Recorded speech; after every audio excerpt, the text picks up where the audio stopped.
Okay, and we are live again. Great evening, everyone. Great evening to our Zoom participants. Hi and hello to our YouTube, LinkedIn, and Facebook viewers. So, this is our second live webinar series for a cause for today. I would like to say hi first to good evening to Lovejoy Milyare, Ella May, Janille Montebon, and Miss Arlene Laguno. Welcome to our e-learning session powered by Ariva Academy. My name is Irish Balonda Samson and with me is Mr. Howell Mabalot. Hello, sir. I Hello, missed you Miss for Irish! 30 minutes. Yeah, I missed you for 30 minutes. Nagbago na ako ng I changed my set. Wala nang Yes. natural light sa Oo nga, bintana. sayang yung skyline ng BGC. Tingnan ko Hindi later. natin nakita. I'll check Okay. later. Please join me in welcoming our out of the country participants, and they are watching from New Delhi, Jakarta, Indonesia, Kuala Lumpur, Malaysia, Lalitpur, Nepal, Adam Sound, Pitcairn Island, Singapore, and Sharjah, United Arab Emirates. Okay, moving on. In order for us to have a smooth flow of our e-learning session, here are the house rules. Who are the first time viewers of our webinar, please type in hi in the chat box now. And for avid viewers, please type in hello. Let us know where are you watching right now, what is your company, so we can greet you as well. Okay? Maria Crispina Sales, hi ma'am. Sir Roger Abada, hello sir. Rossini from GSIS, okay. Welcome to our e-learning session. Miss Janil, of course. Okay.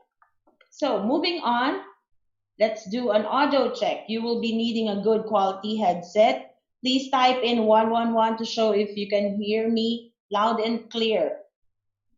Let's check now. Okay. A while ago, we're having a bit difficulty in the connection.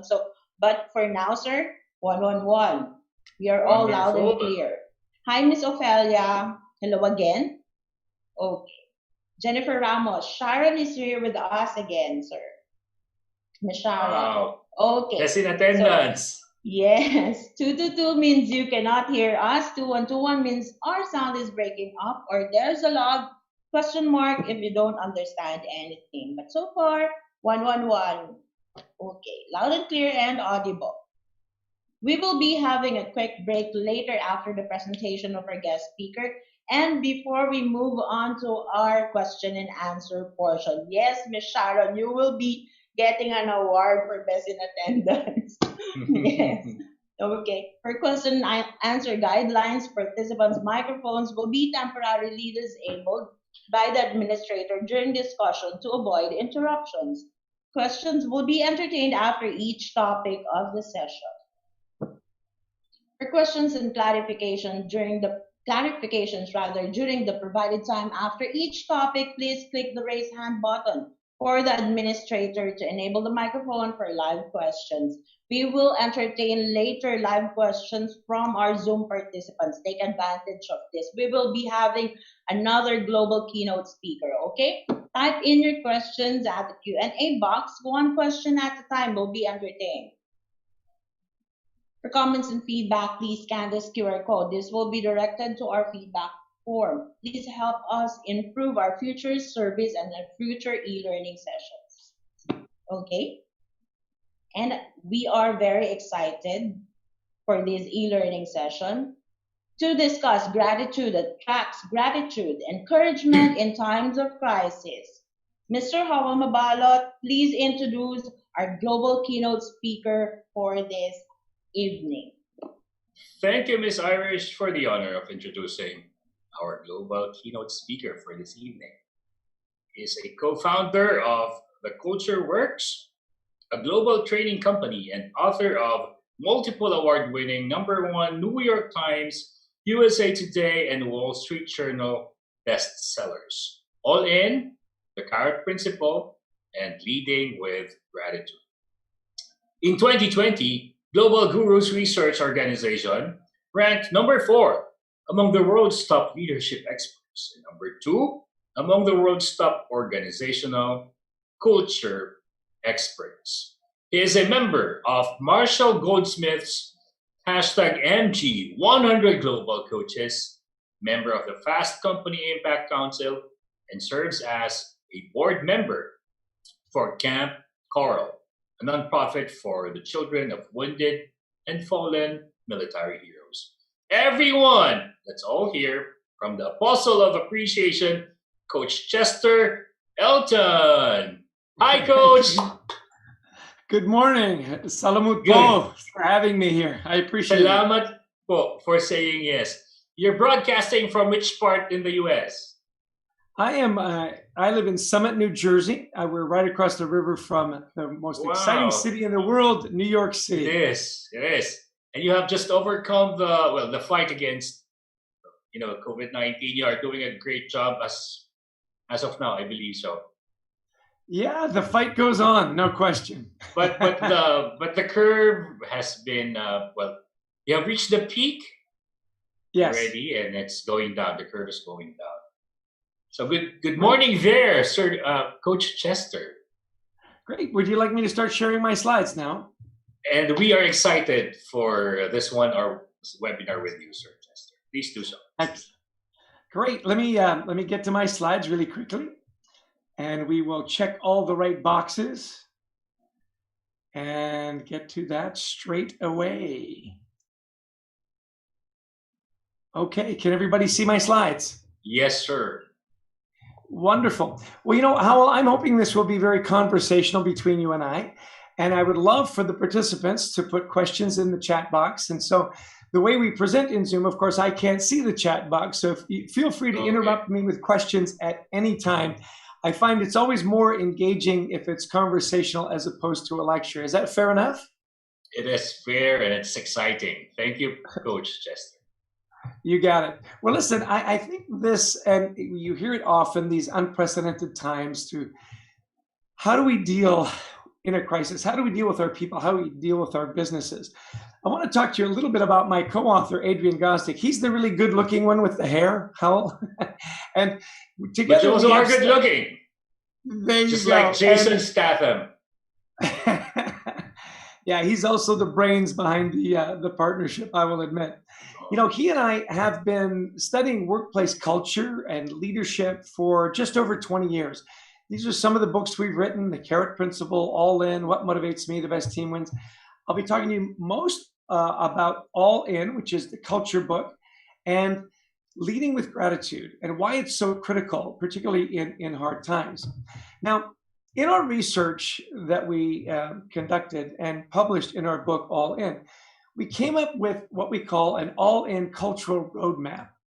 Now, I'm going to be talking to you about companies and industries that may have nothing to do with your industry or your business. I want you to put that aside and think about what are the principles that these organizations imply, that they used to create these phenomenal companies. This is the roadmap, and I want to take you through it quickly. At the core of the roadmap is you need to engage your employees, and there's been a lot written about that, Howell. We also discovered in our research that enabling your people and energizing your people really doubled productivity, and we'll get into that a little more later. The 7 steps, or the 7 elements of high-performance cultures, were first and foremost, they understood their burning platform, their noble cause. They were able to really focus on their customers. What did they need to solve their problems? And particularly now, are they safe, right? Developing agility, that's about innovation and being able to pivot. We've got a real-time study that we'll share with you today about a restaurant company that was able to, in the middle of COVID, completely reinvent their businesses. So 4 and 5 we like to bring together is your people skills. Are you sharing everything? Are you transparent? Are you partnering with your talent, getting their good ideas into your business? Cheering for each other, step 6, is always one of my favorites. Led us to write Leading with Gratitude. We never, and I want to question you on this, Howell. Have you ever seen a high performance culture, a great leader or a great team where they didn't celebrate their successes? No. They usually celebrate it on a daily basis, little wins. Isn't that fascinating? It's one of the simple things, very low cost, and yet very few companies do it. Isn't that fascinating? Yes, it is. Last step, establishing clear accountability, especially in a crisis. What are we trying to do? How do we get there? And how do we hold each other accountable? Well, when it comes to culture, I love this definition, where people in your organization believe what they do matters and they make a difference. And I like to add to that, when they make a difference, it was noticed and celebrated. In other words, someone said, Salamat po, right? Thank you for your good work. So we want to talk about, especially in tough times. And Howell, I'm going to ask you to really interject. And I love the education, as every time we do one of these webinars, help me understand specifically what are some of the issues you're having in your part of the world. Our part of the world is struggling. A lot of parts of the world are. And I know you have some specific things where you live and work. So as we go along, educate me as well. Will you do that for me? Sure, Coach Chester. If I may say, here in the Philippines, just this morning, 7 million Filipinos lost their job since March 15. 7 million. Oh my gosh. And we don't have we don't have checks to collect for unemployment. Well, yes. I'm sorry to hear that. Well, here's what we're hearing about crisis and so on. And it's not about risk elimination anymore, right? First, it was where we were, it was, it'll go away. The hot weather will come and so on, and it will dissipate. It would be eliminated. Well, clearly that's not going to happen, right? And so now you're talking about risk mitigation. In other words, how do we live with the virus, right? And your employees, they want to plan. They want to know, how are we going to do that? We talk about developing new social protocols. When do you wear your mask and your goggles and your gloves? And how do we hold each other accountable? We call it 360-degree accountability. In other words, I may be doing all I can where I work to be safe and to keep my customers safe. If I see someone else in the organization that is not, do I have permission to call them out and say, this is when you need to wear your mask? This is where we need social distancing in caring for myself and for others. And that can be hard if you don't have the right culture, right? And then help employees and customers stay safe. How are we going to make it so that people won't hesitate to come to our places of business or to use our products and services? And again, giving new transaction options, online, pick up at the curb, delivery services, and so on. Does this resonate with you, Hal? It does. And in fact, it has sparked change. The way we consume our resources, the way we have food delivered, there's no more dine-in, etc., etc. So we have pivoted somehow. Excellent. Well, here's my real-time study for you. This is a really interesting character. He's become a good friend of ours. His name is Kent Taylor. Now, Kent Taylor is the founder, CEO, and president of a chain of restaurants here in the United States called Texas Roadhouse. Now, they have 600 restaurants and they have 70,000 employees. And as you were just mentioning, Hal, they went from 100% in the restaurant dining, and it was all about the experience. It was a party. It was, ice cold beer. It was steaks. It was ribs, and it was a party. Well, their takeaway business was probably only about 5 to 7% of their total revenue. Actual business. Exactly. So now all of a sudden they've got to shut down all their restaurants. What are they going to do? Well, because they have a culture where it's okay to be a little crazy, it's okay to innovate, they immediately made the shift. Now, in the restaurant business here in the States, 3 million people lost their jobs in the first 4 weeks. 3 million in restaurants alone, right? So they had to figure it out. The first thing Kent Taylor did is he said, at Texas Roadhouse, we take care of our people first. So he gave away his salary to the Employee Relief Fund. And he said, we're not going to lay off anybody, 70,000 people. And we're going to pivot to 100% takeaway. And here's what's fascinating now. In 4 weeks, not only did they go to 100% takeaway, they became profitable In other words, Wow. they were, I know, it's unbelievable, making money. Now, here's how he did it. He said, look, when it gets hard, you call your crazies. These are the people that are already doing innovative things. Get their ideas into your business. He says, I call those guys my big dogs, right? And then I've got my rule followers, and they're kind of my puppies on the porch. And he says, I take my big dogs and I pair them with my puppies, and we start to innovate. Isn't that fascinating? It is. Then he said, yeah, he said, then he says, we're going to communicate every day. So at the beginning of the crisis, they literally had leadership meetings first thing in the morning every day. How are things going, in New York? How are things going in Texas? How are things going in Los Angeles? He said, there's going to be no faking, no lying, no hiding. We're going to tell the truth every day. And what was fascinating, as we were talking about earlier, every call they celebrated. Every call they celebrated little successes. Hey, we've got enough masks. Hey, we've got enough gloves.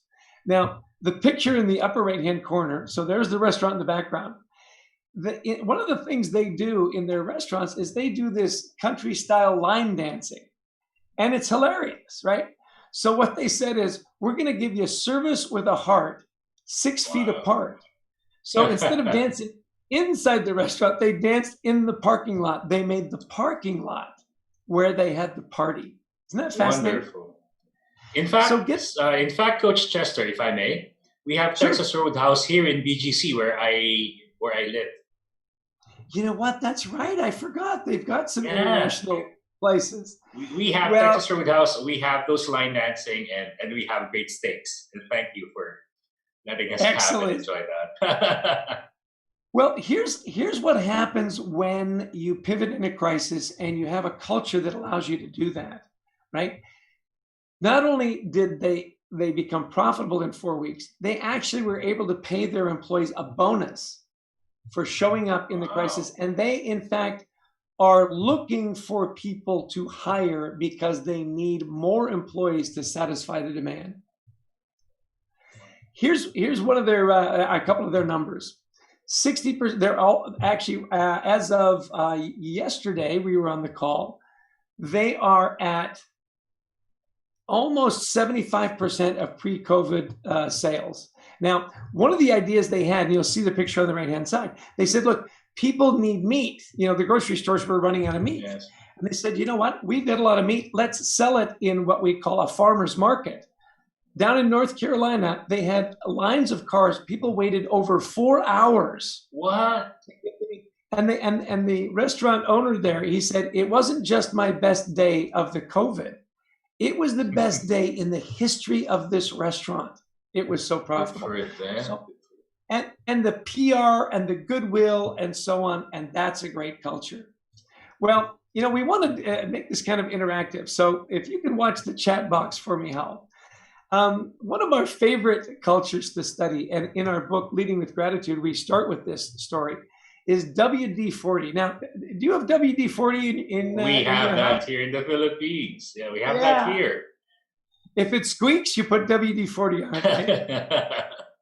So here's the skill testing question. We have developed in our training company a wonderful online assessment. It's called the Motivators Assessment. It takes you about 20, 25 minutes to take it online. It tells you where you're really motivated at work. And we sell them all the time through our website in our training. For the attendees that are here today, I would like to give them a gift of one of these assessments if they can answer the skill testing question. And here's your skill testing question, Hal, and to those that are listening. What does WD-40 stand for? What does the WD stand for, and what does the 40 stand for? And as that starts to roll in, I want to tell the story of WD-40. So Gary Ridge is the CEO. He and I have become great friends. In the last recession, he said, you know what? I'd go to visit our facilities, and people would say to me, our employees, say, Gary, are you okay? I'd say, yeah, I feel fine. He said, I kept getting the question, are you okay? Are you okay? He said, finally, I called my wife from the hotel and I said, honey, do I look unwell? Right? Do I give off a sick vibe? And she said, honey, they're not asking, are you okay? They're asking, are we okay? Everywhere they go, they're hearing about layoffs and companies going out of business. They want to know, is WD-40 okay? And then he used this line, and I love it. Let's not waste a good crisis. Everywhere we go, people are hearing bad news. When they come here, I want them to hear good news and hope. In fact, here's another company, didn't lay off anyone, invested in the leadership, invested in research, and it was phenomenal. Again, no lying, no faking, no hiding conversations. Communicate every day. Focus on your people. Tie your celebrations and your gratitude to your core values. And by 2010, record earnings, and that is not a misprint, 99% employee engagement in their surveys. Wow. He took their company, how in the last, in 10 years from that crisis, from a $280 million company to a $2.8 billion company. That's what can happen. So, what were some of the guesses? We have yes. Okay. So we by the way, fascinating story on how the engagement went by 2010. Now we have 4 people, I think, who guessed it right, but the first one who typed in his answer or her answer, Raya. Okay. Raya Claudette Sarile, water displacement perfected on the 40th try. Excellent. Cheers, applause. Okay, so Raya wins. Raya is our big winner. Congratulations. See, here's what I love about the name, Howell, is that they don't believe that they make mistakes. They believe they have learning moments. And when you think about it, it took 40 tries. Did they have 39 mistakes? They had 39 learning opportunities. So in that culture, it's very safe to innovate. It's very safe to admit that you've made a mistake. We learn from the mistake and we move on. Well, in the research that we did, it was the largest study ever done. It was 2008, 2009 by Willis Towers Watson, 300,000 engagement surveys that really gave us these wonderful insights. So one of the questions we wanted to ask that's very timely now, as it was then, is how do you keep people and cultures engaged in tough times? Again, we talk about engage, enable, and energize your people. So engagement means strong attachment to the business. I'll give you my extra effort. Enablement is supporting those team members, right? I've got the tools to do my job, the training to do my job. And energize. What is my noble cause? What is my purpose? What does it mean to be engaged at work? Now, I'm going to play a video here and hopefully it'll translate well. We did some practice yesterday. Is this idea of I love to come to work. Now, how I found a video on the internet of a disengaged employee leaving work at the end of the day. And because I found it on the internet, I'm pretty sure it's true. See if you maybe had an employee that looked like this. Excited to get away, to get home, whatever. The problem is they have to return the next day. And what does that look like? A little bit like this. Not very productive. Well, we put together the drivers of engagement. Now, this was a global study that we did with Willis Towers Watson. Every major economic center, whether it was Asia, Eastern, Western Europe, South America, North America, and Africa. The drivers of engagement universally were I had opportunity and well-being, I had a chance to grow and develop, I trusted my leaders, and I had pride in the organization, in what we did and how we did it. What we loved about that was it also gave us what the drivers of the drivers would be. In other words, I was aligned. We kept our promises. My values aligned with the company values. Communication was open and honest. And look at that. The number one driver of the number one driver was I felt appreciated and valued. There were frequent expressions of gratitude in the workplace. Any of that resonate with you, Hal?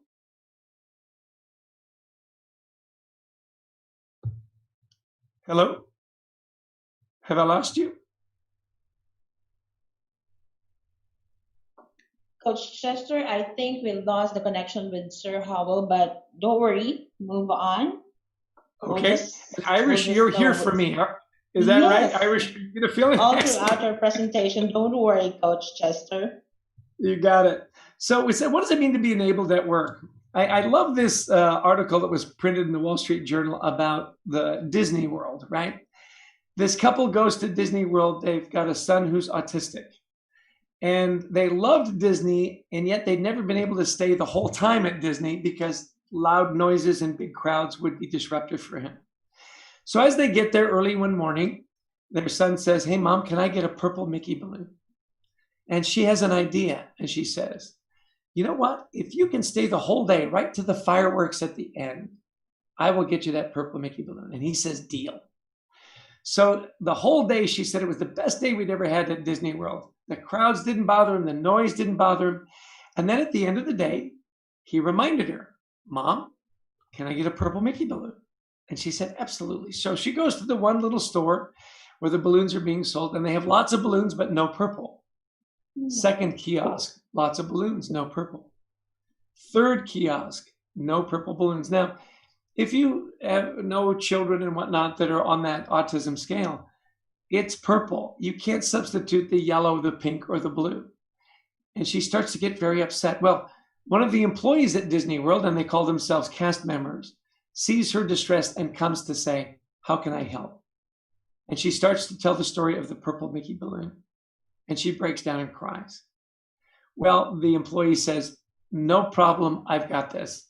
He goes to the back, he blows up a purple Mickey balloon, he puts the ribbon on it, and he comes and he gives it to her. Now, Irish, how much do you think he charged her for that balloon? He gave it to her for free. Free. That's right. Free, of course. Absolutely. If I were that one, I would give it free. Exactly. And you see, he was enabled to do that. He didn't have to check with his manager or his boss. It was part of their culture to create forever memories. And then what does it mean to be energized? You know, I love the mission that you have it's all about making things better. We want to make the world better through leadership, through better businesses. That's the noble cause. What is your noble cause that will keep your people engaged and energized at work? Because here's what happens. When you engage your employees, your operating margin is about 14.3%. When they're enabled, they have the tools and they have that noble cause. Productivity literally doubles. So are you giving them the tools? Well, brings us to our latest and greatest research, leading with gratitude. How do you engage the hearts and minds of your people? Focus everyone on the right behaviors. And especially now in a crisis, how do you keep hope alive? We call it Gratitude 101. So I'm going to take you to university here for a minute. Understanding the gratitude gap. And Irish, this is where it was fascinating in the research and the numbers. Because we asked leaders, do you think you're above average in showing appreciation at work? 67% said yes. When we asked their employees, do you agree? Only 23% said yes. There's this gap of how we perceive ourselves as leaders and how our employees, the people that work with and for us, actually perceive us. So it's not just about giving credit where credit is due. It's knowing where and when it's due. Do you really understand the work and what is extraordinary effort? So this now has grown to over 1 million engagement surveys in our database, over 80,000 of our motivators assessments. So we took a look and said, how does gratitude impact the employee, right? And the way I want you to read this in engagement scale is the lowest quartile is people that receive almost no gratitude in the workplace. Engagement was about 7%. And then it's good, better, best. So the more gratitude, the more appreciation was shown, the more likely employees were to be completely satisfied with their job. The more appreciation and gratitude they received, the more likely they were to stay. In other words, retention. But look at this. The more they are engaged. Exactly. Now, this one was really interesting. On engagement, it had to be done right. It wasn't just frequency. Was it meaningful? Was it meaningful to me? So, Irish, I would ask you, I know in your experience in work, you've done work and then you've been appreciated maybe in a way that wasn't exactly what you valued. Am I right? Okay. So let me show you a case study of Alan Mulally. He's the man that basically saved the Ford Motor Company. Now, I know you have Ford cars in the Philippines and so on. I understand they're more of the luxury car. In the last recession, Ford Motor Company was this close to going completely out of business. They brought in Alan Mulally to literally save the company. And he said, look, first and foremost, it's about your people, appreciating them, thanking them, and loving them up. Now, in the automotive industry, loving them up isn't part of their culture. It's, eat what you kill. It's kill or be killed. It's very sharp elbows. It's very combative. So this philosophy, Alan knew, was going to take some time to catch on. When he took over, their engagement scores were at 20%. They had a bunch of disparate, companies. They had Land Rover and Volvo and so on all around the world, and they were competing with each other. And they were on track that year in 2006 to lose $17 billion. This was a really hard turnaround. So how did he do it? He says, we're going to hold each other accountable. And by the way, Irish, if there are some questions in the chat box, feel free to interrupt me and we can take some questions as we go.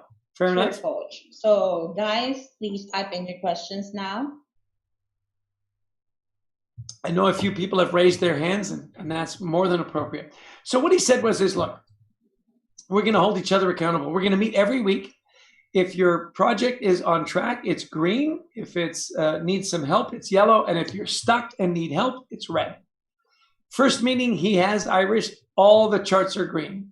And he says, well, it's going to take him a while to feel confident to admit a mistake. Second meeting, it's all green. Third meeting, it's all green. And finally, he stopped and said, hey, everybody, we just lost $17 billion. There's no way this is all green. There's just no way. We've got to trust each other. You've got to remember that you have a problem. You are not the problem. And finally, Mark Fields, the North American president, said, yeah, I got a problem in my plant in Canada. I need help. And there's Alan Mulally on the left-hand side just clapping. He said, now we can turn things around. Now we trust each other. And that was the beginning. He said, let's focus on small wins. Let's make sure we enhance trust by sharing everything. We're going to stay optimistic, and it's going to be a one Ford culture. Well, as they started to turn things around, it was really interesting. In 2014, when he left, employee engagement, remember, it was 20%, went to 91%. They didn't take any government bailout money, and they increased their stock price. That is not a misprint, 1,837%. A remarkable turnaround. And how did it start? Love your people, love them up. Well, their stock price from 2006 to 2010 increased over 1,000%. When he left, it took a dive. And this is what I think is fascinating, Irish. They knew the way to do it. And yet when Alan left, they stopped doing it. Don't you find that fascinating? Hi, Coach Chester. I apologize for the poor internet connection here in the Philippines, especially now that it's raining. But I have got to listen to you for the past 15 seconds, and I must say, it is fascinating how one person can make an impact on the bottom line of any organization when they leave or when they stay. It is leadership. It comes down to leadership. And welcome back. I'm delighted to hear your voice again. Thank you, sir. And I'm really, really sorry. I tried to open the curtains so that the signal will at least will come in. And I hope I'm coming across clear, sir. Clear as a bell. Appreciate it so much. Well, listen, here's the thing that was really interesting when we talk about gratitude in the workplace and how critical it is. See, a lot of people believe that expressing gratitude is a soft skill. It's a nice to have. Well, in crisis, it is an absolute hard skill and it is an absolute must have. And this case study, I think, is the perfect example. If you were to ever meet Alan Mulally and spend some time with him, he is not soft. He is very demanding, and yet his people love him. And he says, look, by withholding gratitude in tough times, you're just shooting yourself in the foot. when people are more grateful, when we are more grateful for the sacrifices they are making in hard times, everybody's more engaged, more productive, more focused, and more innovative. You know, I definitely the agree press, with that. it is, isn't it? And the press described him as having a spine of titanium. Like, Spine of titanium, can you believe it? And I and think yet it's pretty, grateful. yes. You see, it's not either or. You can have both. You absolutely can. So here are our 8 leadership practices as we move on. And I love Warren Buffett, who says, you know, one of the richest men in the world, right? He said, establishing good habits, even little wins like saying thank you and please, are major keys to success. Now, again, the soft stuff is the hard stuff, right? And I want to give you some tools how to do it. This is the stuff our moms taught us. Am I right, Hal? What did your I mom teach agree you? 100%. This is Right. my mom and dad, by the way. Wow. Isn't that a great shot? So what did they Great. teach you? Full of love. There you go. They said, you know, remember to say please and thank you. Yes. Clean up after yourself. You know, don't hit, don't push, don't bite, right? Those are the same principles that hold us in good stead. Now, my mom and dad love that I show this picture, but my mother has gone a little high tech, so she's recorded a little advice for you here today. So listen Okay, up. we're excited. We're excited. We're Chess's mom and dad, and we've been married 64 years. So listen up, for he's got a lot of things to tell you. And for heaven's sake, buy a lot of books. Yeah, what she said. A little applause for Dalton Irene. Yes! Big hand for the doting mom and the loving dad. So buy a lot of books. By the way, we have a wonderful book site called leadingwithgratitudebook.com. There are lots of free downloads, podcasts, video clips. So whether you buy the book or not, feel free to go to this website and download all the free. You can download the foreword, you can download the first chapter and sample the book. And we checked on Amazon in the Philippines, the book is available. So I hope you'll avail yourself of that. Wow. So, we know that mothers knows best, so mothers that's know right. best. They know best, Nope. so we have to buy your book, sir. Yes, in fact, make my mother proud. That's the goal. Yes. Let's make our moms Well, proud. The 8 best practices, we divided it into 4 and 4. Seeing what's going on and expressing, right? Oh. So this idea of seeing, am I soliciting and acting on input? Do you remember, Texas Roadhouse? Am I asking my people for their good ideas? Am I assuming positive intent? And we'll get into that a little deeper. Walking in their shoes. Do I understand what their jobs are? And as we saw with the Ford Motor Company and with WD-40, look for small wins. Now, on the expressing side, give it now, give it often, don't be afraid. Tailor it to the individual. Reinforce those core values. And you know what? How it gets really good when it's not just top down, when it's peer to peer. When employees start to appreciate and recognize each other, that's when you know you've got a culture that's safe to innovate and safe to do things. Well, let's jump in. So when I say assume positive intent, how do you interpret that? What does that mean to you? It means, that's the ultimate and the most important thing in life. Whatever we do, that's our intention. Because if our intention is to use and if our intention is to manipulate, then that your intention will soon be, well, in one way or another, revealed, but in time. I love that definition. We got to talk to a wonderful business leader, Hubert Joly, who took a big retailer here in the United States from $1 billion deficit to $1 billion surplus. And he said, I may be naive. I assume that when people come to work, they want to do a good job. And in trying to do a good job, they make mistakes. That's okay. We can learn from those mistakes and move on. Remember, WD-40, 40 iterations of the formula. And it's interesting. This is a wonderful video of when you assume negative intent, you can misinterpret what's going on. See what you think of this. Hey, kid. You got to get down. Come on.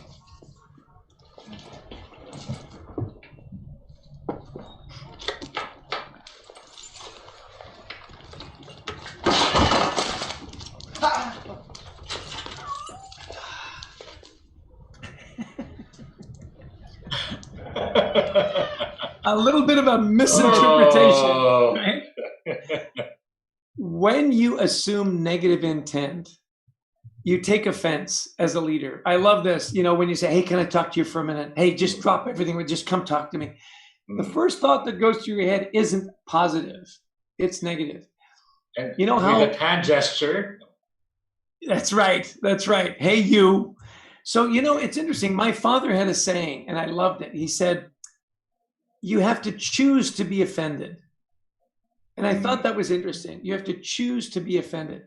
I love this. Indira Nooyi, she's the retired CEO from Pepsi. She said, you know, when you assume positive intent, everything changes. You assume that people are trying hard and they need your help. When you assume negative intent, you very quickly become angry. You assume that they've done something to you, and it creates this negative vibe, right? I love that. When you assume positive intent, everything changes. Well, here are some ideas. And by the way, we're going to make these slides available to anyone who would like. We've sent them through. Wow. So if you think We this love would that. be good, yeah, for your team, please feel free to use them. Our mission is to create great workplaces, and I hope it helps do that for you. So, cross-functional, look, pick up the phone, go see somebody in person, talk to them. Don't assume the negative. Get the information, gather the facts, take a forward-looking approach. You know, when you just talk to people, you can clear up a lot of misunderstanding. Go talk to people. Don't let it stew. Now, you have to be intentional and you have to be disciplined. What I mean by that is this is a wonderful case study. So we discovered a leader, Carlos Aguilera. He's the gentleman in the yellow shirt there. Ridiculous engagement scores, ridiculous profitability. He runs all the Avis Budget stuff in Dallas, Texas, about 300 employees. So I asked him, what are some of the tools? I want to give you tools today on how you can be more intentional, more disciplined. How do you make sure that that happens on a daily basis? He said, you know what? I put 10 pennies, 10 coins, 10 whatever in my pocket. And every day I set a goal to have 10 positive interactions with my people, 10. And the way I keep track is I move a coin from my left pocket to my right pocket. He says, if I get to my lunch break at noon and I've still got 8 pennies in my left pocket, I'm not doing my job. And there are simple things, right? Like texting someone, dropping them a note in the team meeting, calling someone out.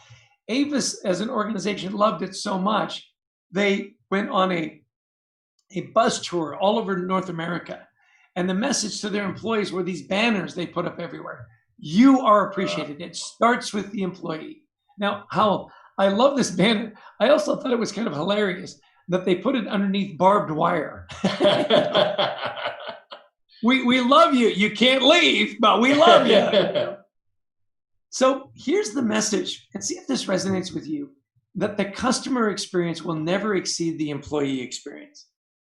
That if your customers are happy and engaged, your employees are obviously happy and engaged. And it starts first with the employee. In fact, after they did this campaign, their revenue grew 32%. The result was an increase of $1.9 billion. Now, they did a lot of things that year. It wasn't just that campaign.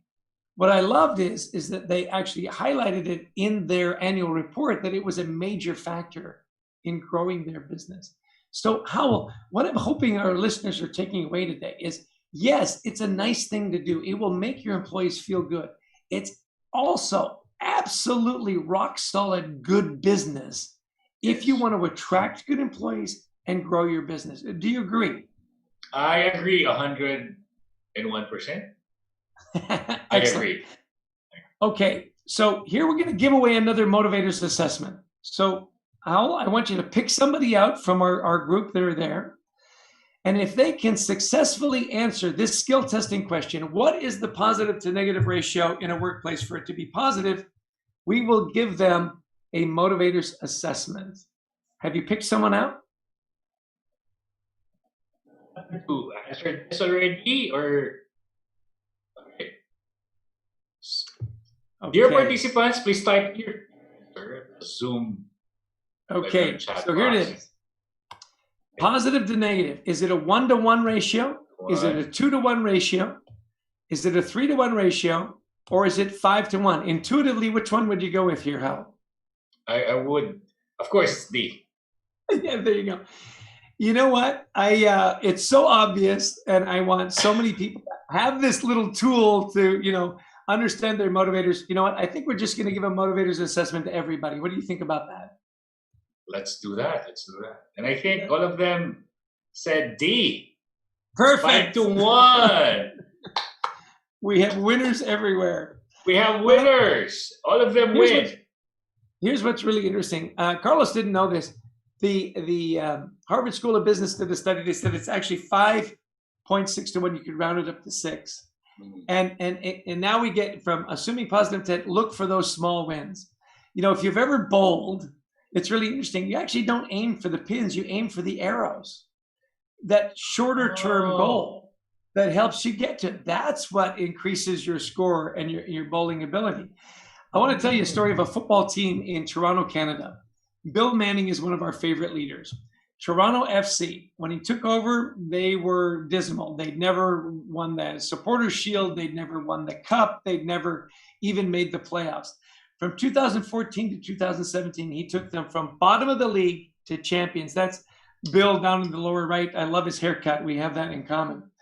And the way he did it was when he got there, you'll love this if you're a sports fan, he built trophy cases for all the trophies they had not won.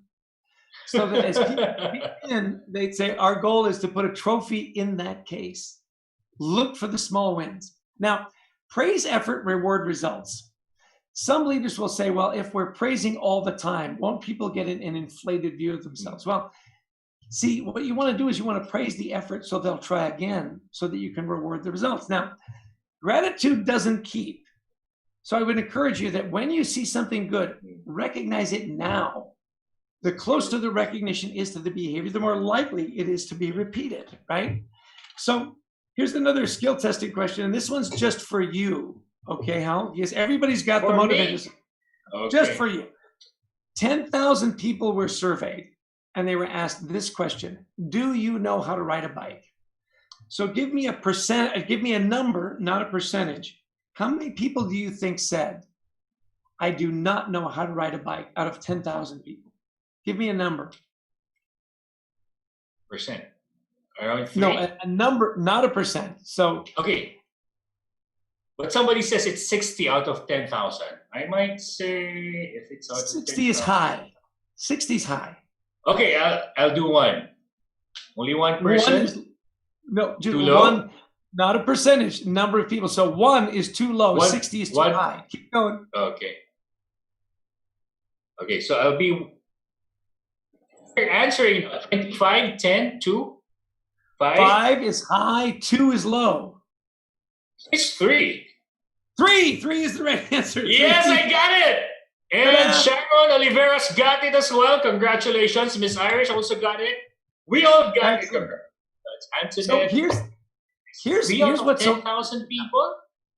10,000 people, only 3. 2 women and 1 man, which would lead you to believe that women are more truthful than men. Here's the point. They wanted to know, how did you learn how to ride a bike? You might remember your big brother or sister or your mom and dad put you on the bike, and they're cheering you on. Hey, you're doing great. Hey, you missed the curve. Hey, that doesn't look like it'll need stitches, right? They're encouraging effort because they want you to try again. Here's the perfect example of someone, not the results you want. You want them to get it.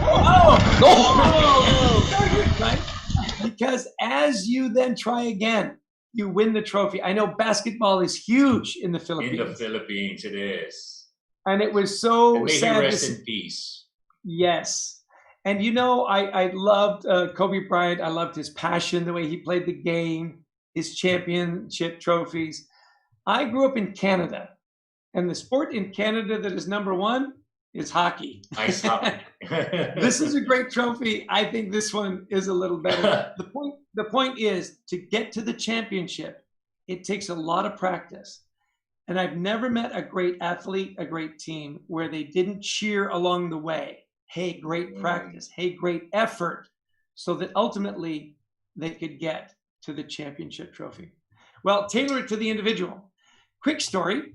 My co-author Adrian Gostick and I, when we wrote our first Carrot books, The Carrot Principle, we worked for a large company, and I said to our CEO, you know what? We should recognize Adrian for the writing of the book. Adrian is the writer. We researched together. He is the writer.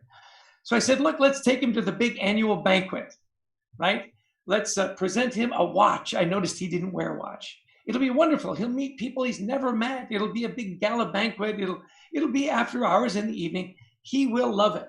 Well, see, here's the thing, Hal. Those are the things I love. Those aren't the things that Adrian loves. And the fact that he doesn't wear a watch is because he doesn't like watches. So I had projected what I love onto Adrian. What I didn't know were his key motivators. Now, this is the motivators assessment. It was at the time based on 850,000 workplace surveys. It's one of the most statistically valid personality assessments. We had PhDs and psychometricians and organizational psychologists help us put it together. And what it will do is give you your top motivators and let you know what kind of identity you have. Are you a caregiver? Are you a thinker? Are you reward driven?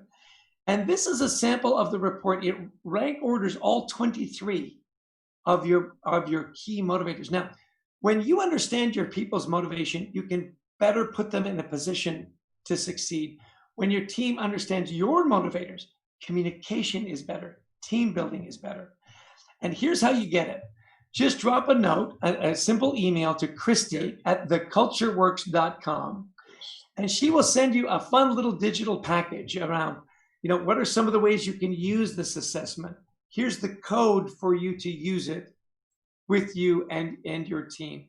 Our gift for you for attending the webinar today. So very simple. I want to leave it up there. Let's put it in the chat box, Christy at thecultureworks.com. So for our participants here at Zoom and those who view us right now via YouTube and LinkedIn, there we go.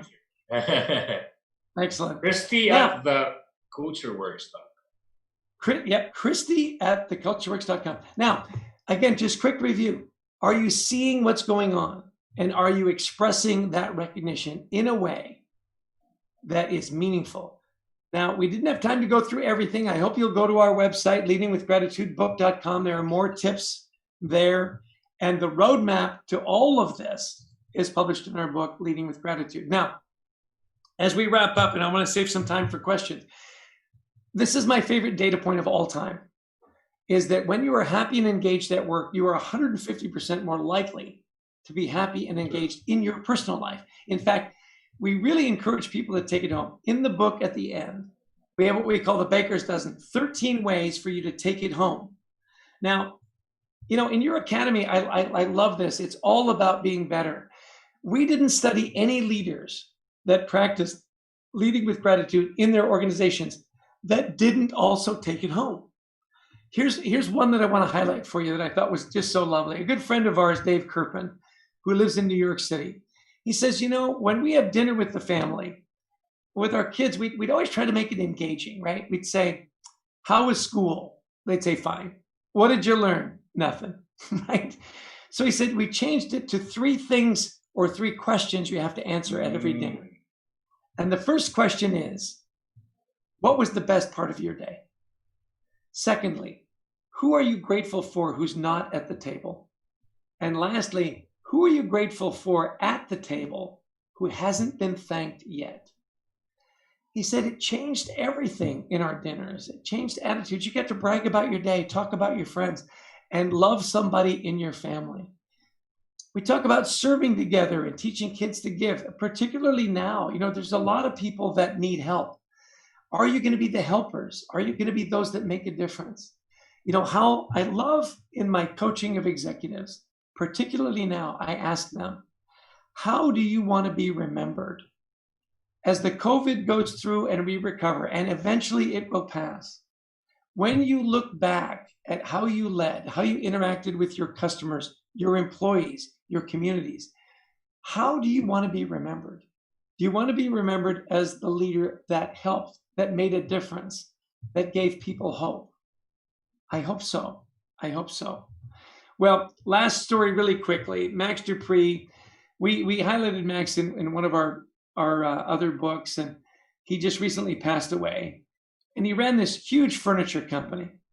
And he said, his daughter had a tough marriage, and his granddaughter Zoe was born prematurely, and she was in the NICU in the hospital, where they try to help. She weighed less than 2 pounds. The doctor said she had about a 5% chance of living 3 days.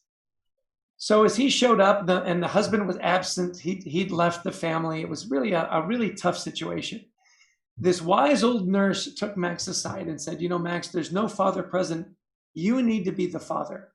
And here's what I need you to do. I know you're a busy man. I need you to show up every day. And I need you to talk to Zoe. And you need to rub her arms and her legs. And you need to tell her about her family. You need to encourage her. You need to tell her that she's a fighter, that she's strong, that people love her, and that she'll get through this. And he said, I did it every day. And you know what? She started to grow a little bit. She started to respond. And 2 months later, as she was leaving the hospital, his daughter was leaving with Zoe, they were cheering, they lined up. She was the miracle baby. And the nurse took him aside and said, Max, the reason I had you do that, it wasn't just your touching her. It wasn't just the talking. It was combining your voice with your touch. That's what makes all the difference. And he said, you know what? That's an incredible business application. Your people have to hear your voice and they have to feel your touch, especially in a crisis, especially in a tough time. That's what will get you through. And nothing expresses that touch better than expressing gratitude to your people every day, celebrating those small wins, making sure that they know that you appreciate their sacrifices. Because when that happens at work, it will happen at home as well. And that's the ripple effect I love, how at work, at home, in the community. And right now, we need it more than ever. Well, that's my story, and I'm sticking to it, Hal. Do we have any questions?